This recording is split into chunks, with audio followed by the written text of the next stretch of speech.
तो यहाँ जितनी भी बहनें हैं, जितनी भी कन्याएं हैं, मैं आप सबको प्रणाम करती हूँ। तिमिरान्धस्य ज्ञानञ्जन शलाकया चक्षुरुन्मीलितं येन तस्मै श्री गुरवे नमः। बोलिए वृंदावन बिहारी लाल की, राधा रानी सरकार की जय जय श्री राधे।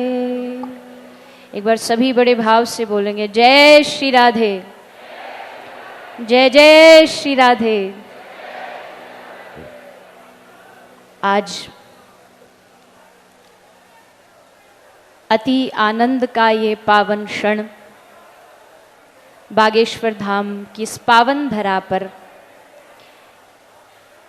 व्यासपीठ पर विराजमान परम पूज्य हम सभी के सम्माननीय श्रद्धेय पूज्यपाद श्री बागेश्वर धाम सरकार पूज्य महाराज श्री को प्रणाम, उपस्थित समस्त संत समाज को प्रणाम। आज का ये सौभाग्य, आज का ये आनंद, बागेश्वर धाम की ये जो भूमि है, ये धर्म का, आध्यात्म का केंद्र तो सदा से है ही है, पर पिछले 2 या 3 दिनों से ये जो विवाह का उत्सव यहाँ चल रहा है, इस उत्सव का जो आनंद यहाँ बरस रहा है और जो संतों का आनंद बरस रहा है। आपने दुनिया भर के विवाह में संतों का दर्शन किया होगा, संतों को आशीर्वाद देते हुए देखा होगा, पर आज ये कोई लौकिक विवाह नहीं बल्कि पारलौकिक परहित का विवाह है। इसलिए आप यहाँ संतों को विवाह में और हल्दी में नाचते हुए भी देख रहे हो।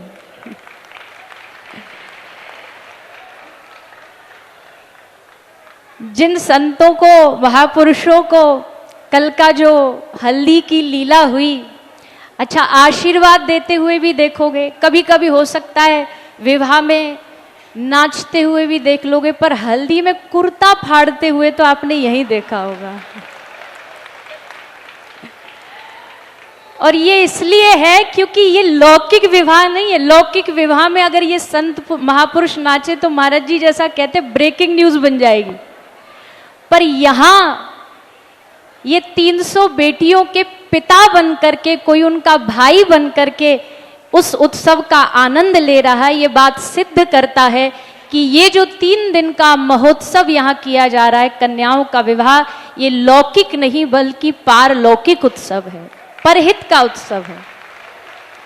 परम पूज्य महाराज श्री, आपका मार्गदर्शन, आपका परिश्रम, आपका पुरुषार्थ जो आप पूरे वर्ष करते हैं कन्या विवाह के लिए, यात्रा के लिए, जब तक महाराज श्री से भेंट नहीं हुई थी, क्योंकि पिछले कन्या विवाह के समय ही पूज्य महाराज श्री का दर्शन हुआ, तो मुझे एक गलतफहमी थी। गलतफहमी क्या थी कि हम बड़ी मेहनत करते हैं, बड़ा परिश्रम करते हैं, कथाओं में जाते हैं, ये करते, बड़ी मेहनत है हमारी, लेकिन जिस दिन से महाराज जी को देखा तो एक गलतफहमी एकदम दूर हो गई और समझ आई कि हमारा जीवन तो बड़ा मजे में, बड़े मौज में, परिश्रम महाराज जी का कोई देखे जो दिन रात सुबह शाम कोई एक क्षण भी अपने लिए, अपने लोगों के लिए ना सोच करके जो परहित के लिए, कन्याओं के लिए सोचते हैं। और उसी का परिणाम है कि यहाँ आज जो इतनी भीड़ बैठी है ना, भीड़ नहीं, ये महाराज जी का दुलार और प्यार बैठा हुआ है।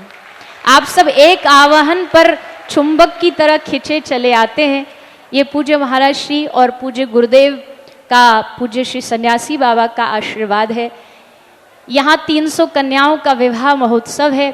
बेटियां वास्तविकता में, अब मैं नारी पे कुछ बोलूंगी ना तो लोग बोलेंगे इन शरीर नारी का है, तो बड़ाई तो करेंगे ही, प्रशंसा, पर शास्त्र कहता यत्र नार्यस्तु पूज्यन्ते रमन्ते तत्र देवता। ये वो भूमि है जहां पर भगवान महादेव की एक शिवरात्रि होती है, लेकिन माँ दुर्गा की 9 नवरात्रियां मनाई जाती हैं। ये देश नारी पूजक देश रहा है। भगवान श्री द्वारिकाधीश ने 16,000 कन्याओं को मुक्त कराया तो उनके मन में आया कि इनका क्या करूं। 16,000 कन्याओं को लेके घर आ गया, इनको दासी बना लिया तो भी लोग नाम बदनाम करेंगे कि कृष्ण ने नारियों का फायदा उठाया। और ऐसे भी नहीं छोड़ सकते, तो कृष्ण ने क्या किया, भगवान ने उनको अपनी पटरानी का दर्जा दिया कि जब भी ये कहीं निकलेंगी तो कोई ये नहीं कहेगा कि ये भौमासुर के कैद में रही, बल्कि कहेंगे ये द्वारिकाधीश की रानियां जा रही हैं, पटरानियां जा रही हैं। कृष्ण वो नारी पूजक हैं। यहाँ बहुत सारी हमारी बहनें बेटियां सब विवाह की तैयारी कर रही हैं। लोग कहते हैं नारी कमज़ोर होती है, लोग कहते हैं कि स्त्री कमज़ोर होती है, पर आज शादी है इसलिए ये उदाहरण मुझे याद आ रहा है कि अगर नारी की दिलेरी को देखना हो तो उसकी शादी पे देखो, क्योंकि उसको ब्याहने के लिए एक लड़का 1,500 की बारात लेके आता है और वो शेरनी अकेली बिना डरे अनजान घर में चली जाती है। उसे पता भी नहीं है कि कौन घर है, कौन परिवार है, कौन माँ बाप है, कौन सास ससुर है, फिर भी चली जाती है। उसकी हिम्मत है, ये उसकी दिलेरी है। तो यहाँ जितनी भी बहनें हैं, जितनी भी कन्याएं हैं, मैं आप सबको प्रणाम करती हूँ और यहाँ संत महापुरुष हैं, सबको प्रणाम करती हूँ। आशा करती हूँ कि आप इस देश की कन्याओं को, बेटियों को, बहनों को खूब अपना आशीर्वाद दीजिए ताकि वो भी धर्म की सेवा कर सकें, वो भी धर्म को आगे बढ़ा सके, वो भी धर्म में अपनी अपनी आहुतियाँ प्रदान कर सकें। अब ज़्यादा नहीं बोलना मुझे, क्योंकि हम सब पूज्य महाराज श्री को श्रवण करने के लिए यहाँ उपस्थित है, किंतु इस धाम की सेवा सतत ऐसे चलती रहे। पूज्य महाराज श्री का आशीर्वाद सब पर ऐसा बना रहे, यही मेरी आशा, प्रणाम, शुभकामनाएं। जय जय श्री राधे। सत्तम बुंदेलखंड के इस महाकुंभ और 300 बेटियों के विवाह के इस पावन अवसर पर व्यासपीठ पर विराजमान हमारे बुंदेलखंड के गौरव पूज्य बागेश्वर धाम के पीठाधीश्वर पंडित श्री धीरेन्द्र कृष्ण शास्त्री जी महाराज, मंच पर विराजमान समस्त पूज्य संत चरण, मैं श्री राम मैं सब जग जानी करहूँ प्रणाम जोर जुग पानी, आप सबको प्रणाम करता हूँ। और एक बात केवल कहना चाहता हूँ, आप सब सारे विषय यहाँ सुनते हैं और पूज्य महाराज जी के मुखारविंद से अभी भागवत कथा श्रवण करनी है। पूज्य महाराज जी अभी बोल रहे थे कि हिंदू राष्ट्र की अलख महाराज जी ने जगाई, तो मैं एक बात कहना चाहता हूं, ये बुंदेलखंड की धरती है और यहाँ का जो पानी है उस पानी में आग है।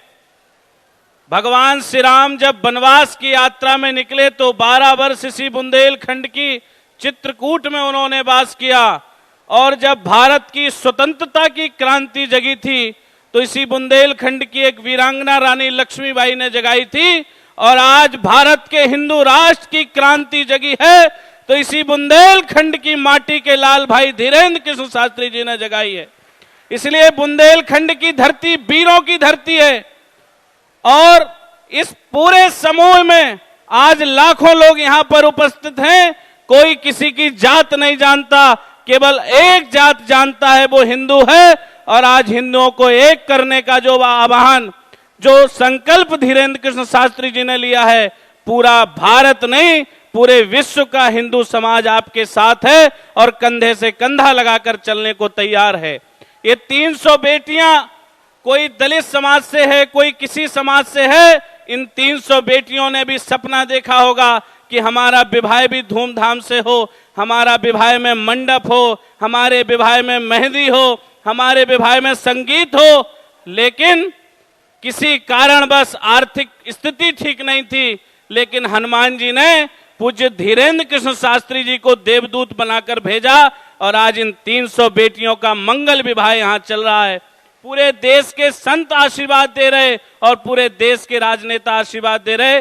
मैं इस सामूहिक विवाह में विवाह होने वाली सभी बेटियों के विवाह की मंगल शुभकामनाओं के साथ व्यासपीठ को प्रणाम करते हुए, आप समस्त संतों को प्रणाम करते हुए, बोले सियावर रामचंद्र भगवान की